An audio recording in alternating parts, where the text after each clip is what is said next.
And that box is now full and sealed. We then take our company branded marker pen, and if we're packing for you, you'll notice that our packers will mark up the tape rather than the box. There's a very simple reason for this.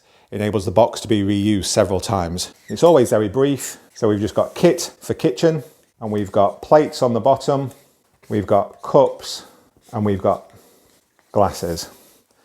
Now it's also important that if items are fragile, that we mark them as fragile. So we've just got that bit of awareness when we are stacking the van. It's also important to be aware that not every box is fragile. So please don't mark every box up as fragile. You don't need people do stars, exclamation marks, arrows. It's there, we can read, we can see it's fragile, we're going to treat it with care. If you have exceptionally fragile items, then we'd also write on top box only. Now what that means, it means that we stack this box only on the top of the stack, on the top of the vehicle, so nothing else will be stacked on top of it to crush the box or dent the box or offer any pressure on the box.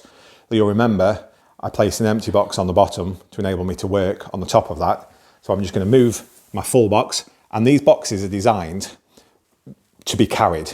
So if you notice here, we have one hand here and we have one hand here. One hand here, one hand here.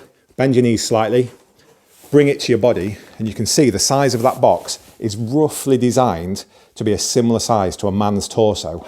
So that fits nice and snugly against a man's torso. You can see my arms are slightly bent. I've got quite long arms, but even a guy with short arms will be able to get one hand here and his second hand here, which means it's a perfect size box for carrying. So from a manual handling point of view, it's very well designed. The weight distribution is very even. It's not pulling me one way or pushing me the other way. We've packed it very carefully, so we know it's packed very evenly and it's ready to carry. So it's very important when you are packing that you use proper removal boxes for exactly this reason, because it's not just the packing we have to consider, it's also the moving and the loading.